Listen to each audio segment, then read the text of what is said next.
Hi everyone, this is Mukesh Kumar, assistant professor of economics. आज का जो हमारा लेक्चर है बीए फाइनल ईयर के 6 सेम का ये लेक्चर है हमारा first unit features of Indian economy at independence. So in this lecture we are going to talk about the Indian economic features at the eve of independence. 1947 में India के economy की क्या हालत थी, हम उसके बारे में आज बात करने वाले हैं। तो देखिए, इसके बारे में जानने से पहले, इंडियन इकोनॉमी के फीचर्स को जानने से पहले हमें थोड़ा बैकग्राउंड देखना पड़ेगा कि इंडियन इकोनॉमी का बैकग्राउंड क्या था, स्टार्टिंग से क्या था। तो देखिए, हम बैकग्राउंड पे चलते हैं और बैकग्राउंड में हमें यहाँ पे बात करनी होगी कॉलोनियल इंडिया की, ब्रिटिश राज की हम यहाँ पे बात करेंगे, क्योंकि इंडियन इकोनॉमी का 1947 में जो हाल था उसके लिए जो एक कॉलोनियल रूल है इंडिया में वो बहुत ज़्यादा जिम्मेदार है। तो देखिए बच्चों, यहाँ पे कुछ फैक्ट मैं आपके सामने रखना चाहूँगा। बिफोर कॉलोनियलाइजेशन, देखिए 1700 से पहले की मैं अगर बात करूँ तो इंडिया को क्या बोला जाता था, इंडिया वाज नोन एज सोने की चिड़िया। इंडिया को सोने की चिड़िया बोला जाता था। और इंडिया का जो हैंडीक्राफ्ट इंडस्ट्री थी, हैंडीक्राफ्ट इंडस्ट्री मतलब जो हाथ से सामान बनाने वाले जो भी उद्योग धंधे थे वो बहुत ज्यादा वर्ल्ड फेमस थे उस टाइम पे। और जो एग्रीकल्चर सिस्टम था वो भी बेहतरीन था इंडिया का। तो इस तरह आप देखोगे कि 1700 से पहले, जब तक अंग्रेज भारत में नहीं आए थे या ईस्ट इंडिया कंपनी ने अपने आप को एस्टेब्लिश नहीं किया था, तब तक इंडिया को सोने की चिड़िया कहा जाता था। और आप यकीन नहीं करोगे कि वर्ल्ड जीडीपी में इंडिया का जो परसेंटेज था, शेयर था, वो 25% तक था। मतलब अगर 100 रुपए वर्ल्ड जीडीपी में आ रहे हैं तो 25 रुपए में उसका हिस्सेदारी इंडिया की हुआ करती थी। ठीक है, तो उसके बाद आगे चलते हैं बच्चों। 1757 में देखिए क्या हुआ। 1757 में जो ईस्ट इंडिया कंपनी है उसने बंगाल पर कंट्रोल कर लिया। 1757 ईस्वी में बंगाल पर कंट्रोल कर लिया। और उस टाइम पर जो बंगाल प्रोविंस हुआ करता था हमारा, वो सबसे धनी प्रोविंस हुआ करता था। सबसे धनी राज्य उस टाइम पे बंगाल था हमारा। तो इस तरीके से जो सबसे धनी राज्य था उसके ऊपर 1757 में ईस्ट इंडिया कंपनी ने कंट्रोल कर लिया था। और इस कंट्रोल हो गया था, इस कंट्रोल के कारण क्या हो गया था, 1757 के बाद जो ब्रिटेन का इंडिया के साथ रिलेशन हो गया था वो क्या हो गया था, एक्सप्लोटेटिव मतलब कि ब्रिटेन इंडिया का अब शोषण करने लगा था। वो शोषण कैसे होता था, आप देखिए, वो शोषण कैसे होता था कि ब्रिटेन जो भी इंडिया को एक्सपोर्ट करता था उसके लिए तो इंडिया पैसे देता ही था। जबकि जो ब्रिटेन था, अगर वो चाइना से, उस टाइम पे चाइना क्या होता था, चाइना में अफीम की खेती बहुत ज्यादा होती थी, ओपीएम की खेती चाइना में बहुत ज्यादा होती थी, अफीम की खेती। और वो अफीम चाइना से इंग्लैंड जाता था, चाइना से इंग्लैंड या ब्रिटेन जाता था। तो उसकी फाइनेंस भी कहां से होती थी, उसकी फाइनेंस भी जो बंगाल प्रोविंस है हमारा, वहां से जो उनको टैक्स रिवेन्यू मिलता था ब्रिटेन को, उसी से वो क्या करते थे, चाइना को पेमेंट करते थे। तो आप देखिए कि सामान कहां से जा रहा है, चाइना से इंग्लैंड जा रहा है, बट पेमेंट कहां से हो रही है, बंगाल से जो टैक्स रिवेन्यू आ रहा है वहां से। मतलब इंडिया से चाइना को पेमेंट की जा रही है, जबकि इंडिया को कुछ मिला नहीं है।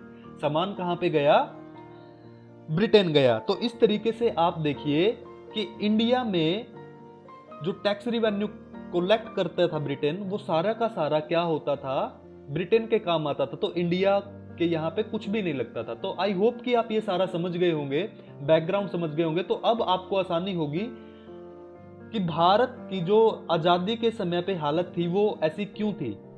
ठीक है, तो चलिए अपने नेक्स्ट पॉइंट पे चलते हैं, फीचर्स ऑफ इंडियन इकोनॉमी, जो हमारा पार्ट है मेन, उसके ऊपर चलते हैं। तो 1947 इंडिपेंडेंस के समय, यानी 1947 में भारत की जो इकोनॉमी थी उसकी कैसी हालत थी। तो पहला पॉइंट मैं यहाँ पे रखना चाहूंगा, स्टैग्नेंट इकोनॉमी। स्टैग्नेंट इकोनॉमी का मतलब होता है स्थिर अर्थव्यवस्था। स्थिर अर्थव्यवस्था क्या होती है, स्थिर अर्थव्यवस्था या स्टैग्नेंट इकोनॉमी का मतलब होता है कि इकोनॉमी में कोई ज्यादा ग्रोथ ना हो, बिल्कुल भी ग्रोथ ना हो, या फिर ग्रोथ हो तो इतनी हो कि जिसका पता ना चले। ठीक है, तो देखिए 1850 से लेकर और 1947 मतलब लगभग 100 साल हो गए, 100 ईयर हो गए। तो इंडिया की जीडीपी पर कैपिटा बिल्कुल थोड़ी सी बढ़ी, तो मैं यहाँ पे एक नीचे डेटा लिखा हुआ है मैंने, और मैंने ये डेटा 1990 के प्राइजेस पे लिखा हुआ है, तो आप कंफ्यूज मत हो जाना बच्चों। 1990 के प्राइजेस के साथ मैंने कंपेयर करके डाटा यहाँ पे लिखा है। तो देखिए 1850 में जो इंडिया की जीडीपी थी वो 1,25,000 करोड़ रुपए थी, डॉलर थी, सॉरी, 1,25,000 डॉलर थी। और पर कैपिटा इनकम आपको पता है क्या होती है? जीडीपी पर कैपिटा क्या होती है कि जो टोटल इनकम किसी देश ने कमाई है, टोटल इनकम जो किसी देश ने कमाई है, अगर हम उसको पॉपुलेशन से डिवाइड कर दें तो हमारा क्या निकल जाएगा? पर कैपिटा जीडीपी निकल जाएगा। तो उस समय प्रति व्यक्ति आय कितनी थी? $533 प्रति व्यक्ति आय थी। और आप इसको अगर 100 साल बाद कन्वर्ट करते हैं, 1947 में क्या हालत थी, तो आप देखोगे कि 1947 में मतलब 100 साल में दोगुनी भी इनकम नहीं हुई इंडिया की। $2,13,000 इंडिया की जीडीपी थी, और जबकि पर कैपिटा इनकम देखें तो 618। ये तो दोगुनी से भी बिल्कुल, मतलब दोगुनी तो कहां, ये तो 50% भी नहीं बढ़ी। तो आप देख सकते हो कि कितना एक्सप्लॉयटेशन, 100 साल में इंडिया की ग्रोथ इतनी ही हुई। तो आप देख सकते हो कि कैसे स्टेगनेंट इकोनॉमी रही इंडिया की 1950 से लेकर 1947 तक। तो लास्ट में जो इंडिया को मिला वो मिली इंडिया की स्टेगनेंट इकोनॉमी, मतलब स्थिर अर्थव्यवस्था, जहां पे कोई ग्रोथ का नामो निशान ही नहीं था। नेक्स्ट पॉइंट पर हमारे चलते हैं बैकवर्ड इकोनॉमी। अब बैकवर्ड इकोनॉमी क्या होती है बच्चों? बैकवर्ड इकोनॉमी पिछड़ी अर्थव्यवस्था। तो उसके कुछ फीचर्स होते हैं वो मैं आपके सामने रखना चाहूंगा। जो बैकवर्ड इकोनॉमी होती है वो बैकवर्ड कब कहलाएगी? जब उसकी पर कैपिटा इनकम बिल्कुल लो होगी, जब एग्रीकल्चर का प्रोडोमिनेंस होगा। तो एग्रीकल्चर का प्रोडोमिनेंस मतलब कि ज्यादा से ज्यादा जनसंख्या उस देश की अगर एग्रीकल्चर या उससे जुड़ी हुई एक्टिविटी या उससे रिलेटेड एक्टिविटी में लगी हुई है, तो उस देश को हम पिछड़ी हुई अर्थव्यवस्था की कैटेगरी में रखते हैं। आगे आ गया अनएम्प्लॉयमेंट। तो जब भारत आजाद हुआ तो अनएम्प्लॉयमेंट मतलब बेरोजगारी बहुत ज्यादा थी। डिएफिशिएंसी ऑफ कैपिटल, तो इसका क्या मतलब है डिएफिशिएंसी ऑफ कैपिटल का? कि इंडिया में कैपिटल की बहुत ज्यादा कमी थी। कैपिटल मीन पूंजी, ऐसी पूंजी मतलब हम जिससे बड़े बड़े उद्योग खड़े कर सके, वो उसकी कमी थी। वो क्यों कमी थी? मैंने आपको बताया कि ज्यादा से ज्यादा जो टैक्स कलेक्शन होता था ब्रिटेन को भारत से, वो सारा का सारा इंडिया में लगाने की बजाय वो कहां पे लेके चले जाते थे? ब्रिटेन में लेके चले जाते थे। तो इंडिया के पास इतना पैसा बचता ही नहीं था कि वो यहाँ पर इंडस्ट्री स्टैब्लिश कर सके। पुअर इंफ्रास्ट्रक्चर, तो बैकवर्ड इकोनॉमी कब होगी? जब उसका इंफ्रास्ट्रक्चर पुअर होगा। तो इंफ्रास्ट्रक्चर में हम आगे जो हमारी फर्दर स्लाइड है वहां पे हम देखेंगे इसके बारे में। तो पुअर इंफ्रास्ट्रक्चर कब होगा? जब पावर जनरेशन नहीं होगी, रोड नहीं होगे, रेलवे नहीं होगी। तो ये सारी चीजें भी इंडिपेंडेंस के टाइम पे इंडिया में नहीं थी। तो ये सारी की सारी जो स्पेसिफिकेशन है इंडियन इकोनॉमी की थी, तो हम कह सकते हैं कि इंडियन इकोनॉमी एक बैकवर्ड इकोनॉमी थी, बैकवर्ड इकोनॉमी थी। तो इस तरीके से ये पॉइंट हम कर सकते हैं। तो हमारी फर्दर स्लाइड पे अब यहाँ पे चलते हैं। तो एग्रीकल्चर की क्या हालत थी हम उसके बारे में जान लेते हैं कि एग्रीकल्चर की क्या हालत थी। कृषि का पिछड़ापन था। तो हम उसको दो तरीके से देख सकते हैं बच्चों। एक तो ये देखेंगे कि एग्रीकल्चर में कितने लोग लगे हुए थे उस टाइम पे, और दूसरा देखेंगे कि प्रोडक्टिविटी कैसी थी। जो लोग कृषि करते थे या जो हम खेत में खेती करते थे तो उसमें हमें उपज क्या मिलती थी, हम वो देखने की कोशिश करेंगे। तो पहला पॉइंट हमारा पॉपुलेशन का है कि उस देश की कितनी जनसंख्या, इंडिया की कितनी जनसंख्या एग्रीकल्चर में लगी हुई है। तो यहाँ पे आप देखोगे कि 1947 की जब हम बात करते हैं तो वहां पे 80% ऑफ इंडियन पॉपुलेशन, मतलब 100 आदमियों में से 80 आदमी क्या काम करते थे?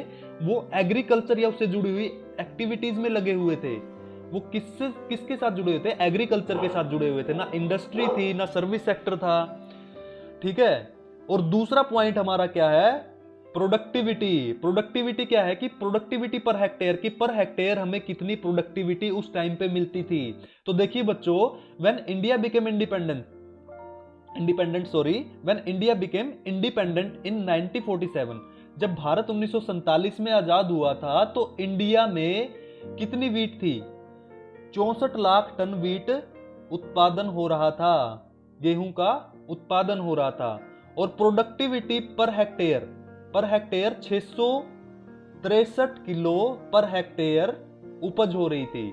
अगर उसको आज के टाइम से हम कंपेयर करें ताकि आप अच्छे तरीके से इसको रिलेट कर सको, तो 2019 एज ऑन 2019 क्या था, जो प्रोडक्शन है व्हीट का वो 1076 लाख टन।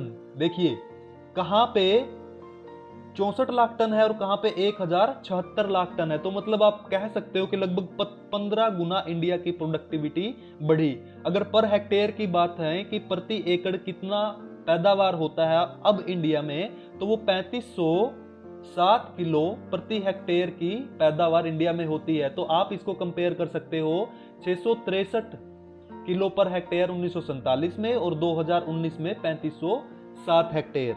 तो आप देख सकते हो कि एग्रीकल्चर में जो प्रोडक्टिविटी थी उस टाइम पे 1947 में वो कितनी कम थी। तो ये एग्रीकल्चर बैकवर्डनेस की एक तरीके से हम साइन कह सकते हैं कि उस टाइम पे था। रीजन बहुत सारे थे। हमारे यहाँ पे सिंचाई के साधन नहीं थे, इक्विपमेंट नहीं थे, पुरानी टेक्निक थी कृषि करने की, बहुत सारे कारण हो सकते हैं। तो ये एग्रीकल्चर बैकवर्डनेस में हम इसको काउंट करेंगे। तो हमारी नेक्स्ट स्लाइड पे चलते हैं और यहाँ पे हम देखेंगे इंडस्ट्रियल बैकवर्डनेस कि जो औद्योगिक पिछड़ापन था वो था या नहीं था, हम इसके बारे में जानेंगे। तो देखिए इसके लिए जो हमारा पहला पॉइंट है वो है industrial backwardness at the time of independence was because of economic drain. ये देखिए ये पॉइंट आपको देखना बहुत जरूरी है बच्चों।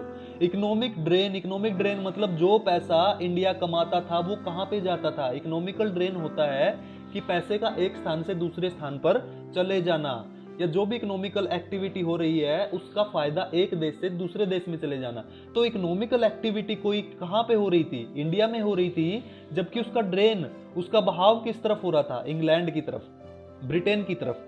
मतलब जो भी कमाई ब्रिटेन या ब्रिटिश एम्पायर कहां पे इंडिया में कर रहा था, उसका सारा का सारा पैसा कहां जा रहा था, ब्रिटेन में जा रहा था। तो वो इंडिया के ऊपर लग ही नहीं रहा था।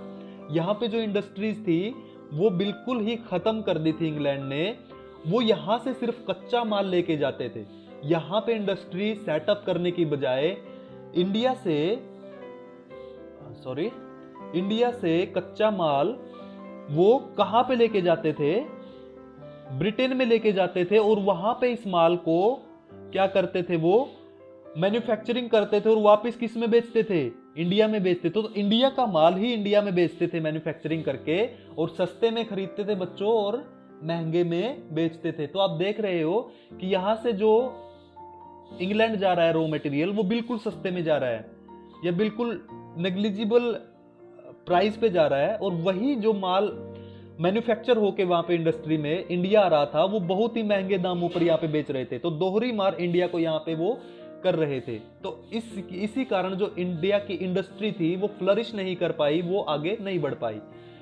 ठीक है, तो इकोनॉमिकल ड्रेन क्यों हो रहा था, इकोनॉमिकल ड्रेन का प्राइम रीजन इकोनॉमिकल ड्रेन के कारण क्या हुआ, जो कैपिटल की डेफिशिएंसी है। हमारे पास ये पॉइंट आया था ना इकोनॉमिकल बैकवर्डनेस में, तो वहां पे क्या था कि डेफिशिएंसी ऑफ कैपिटल की डेफिशिएंसी, तो वो कम हो गई। क्यों, इंडिया में अगर पैसा ही नहीं रहेगा तो यहाँ पे कैपिटल पे हम कैसे खर्च करेंगे। और दूसरा लैक ऑफ हैवी इंडस्ट्री। अब लैक ऑफ हैवी इंडस्ट्री, तो हैवी इंडस्ट्री कौन लगाएगा, जिसके पास पैसा होगा।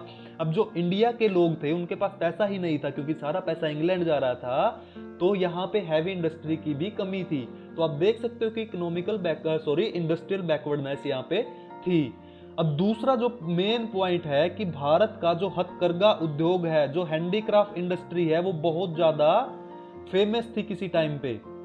यहां का सामान यूरोप में, अफ्रीका में, मिडल ईस्ट की जो कंट्री है, सऊदी अरेबिया, ईरान, इराक, जो ये सारी कंट्री है, यहां पे जाता था। ये उद्योग बहुत ही फेमस था। बहुत ही महंगा सामान इंडिया के जो हथकरघा उद्योग के व्यापारी थे वो देते थे लोगों को। और इंग्लैंड ने बिल्कुल सोची समझी साजिश करके इस सामान को क्या कर दिया, इस इंडस्ट्री को क्या कर दिया, बिल्कुल खत्म कर दिया। और यहाँ पे मैन्युफैक्चर्ड सामान जो इंग्लैंड में बन के आता था वो सस्ते में यहाँ पे बेचने लगे, जिसके कारण हमारी हैंडीक्राफ्ट इंडस्ट्री खत्म हो गई। तो यही इंडस्ट्री हमारी थी जो ब्रिटेन ने क्या कर दी, खत्म कर दी। और जो कैपिटल और हैवी इंडस्ट्री थी वो यहाँ पे लगने नहीं पाई। तो इस तरीके से आप देख सकते हो कि किस तरीके से 1947 के टाइम पे इंडिया में इंडस्ट्रियल बैकवर्डनेस था। आई होप कि आपको कारण समझ में आ गया होगा। तो अब नेक्स्ट बात करते हैं बच्चों इंफ्रास्ट्रक्चर की, कि इंडिया में 1947 में इंफ्रास्ट्रक्चर कैसे था।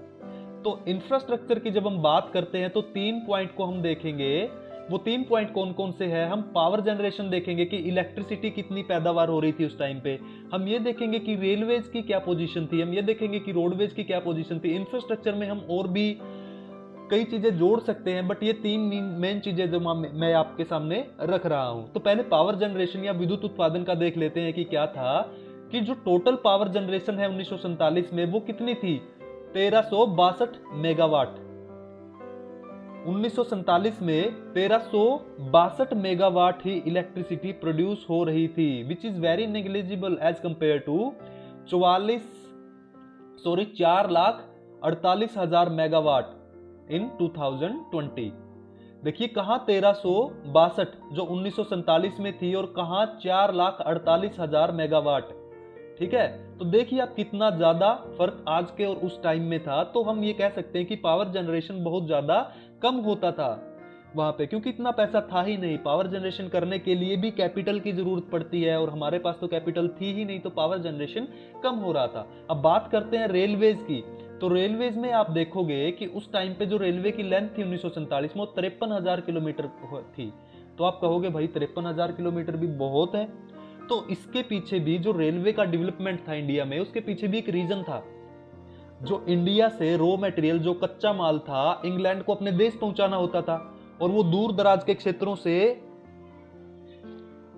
पोर्ट तक लेके आना होता था, समुद्री किनारों तक लेके आना होता था। तो इसके लिए बच्चों क्या किया, इंग्लैंड ने अपनी सुविधा के लिए यहाँ पे रेलवे लाइंस बिछाई। तो इसीलिए आप देखोगे कि 1947 में 53,596 किलोमीटर की रेलवे लाइंस थी और ये उन्होंने, अंग्रेजों ने अपने ही हित को साधने के लिए बनाई हुई थी। जब इसको आज के टाइम से हम कंपेयर करके देखते हैं, 2020 के साथ अगर हम कंपेयर करके देखते हैं, तो आप देखोगे कि आज के टाइम में नियर अबाउट 1 लाख किलोमीटर की रेलवे लाइन बिछ चुकी है। तो ये देखोगे कि ऑलमोस्ट डबल हो चुकी है जो हमारी रेलवे लाइन की लेंथ है 1947 के मुकाबले। ठीक है बच्चों, तो आप यहाँ पे भी कंपेयर करके देख सकते हो। अब रोडवेज की बात करते हैं तो रोडवेज में कई कैटेगरी के रोड होते हैं बच्चों। नेशनल हाईवे भी होते हैं जिसको हम NH भी बोलते हैं, जैसे हम आज के समय में सुनते हैं NH30, NH32 कुछ ऐसे सुनते हैं ना, तो वो होते हैं नेशनल हाईवे। ठीक है, स्टेट हाईवे भी होते हैं। ठीक है, रूरल हाईवे भी होते हैं जो ग्रामीण इलाकों से जाते हैं। ठीक है, तो इस तरीके के बहुत सारी कैटेगरी होते हैं। मैंने आपके लिए यहाँ पे सिर्फ नेशनल हाईवे को रखा है क्योंकि नेशनल हाईवे पे ज्यादा इकोनॉमिक एक्टिविटी होती है। नेशनल हाईवे जो देश के प्रमुख शहर हैं उनको जोड़ते हैं। तो मैंने जो यहाँ पे डेटा रखा है आपके सामने वो नेशनल हाईवे का रखा है।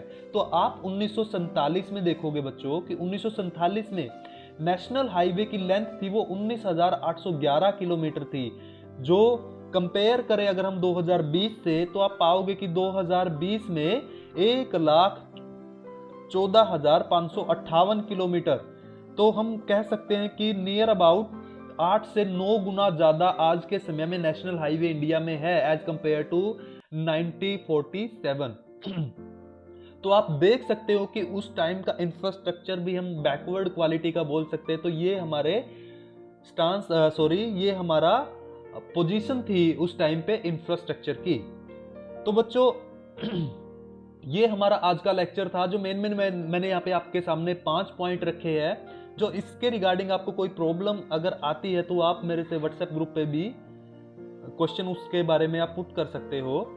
तो आज का लेक्चर हमारा बच्चों यहीं पे खत्म करते हैं और मिलते हैं बच्चों आपको नेक्स्ट लेक्चर में। तब तक के लिए थैंक यू।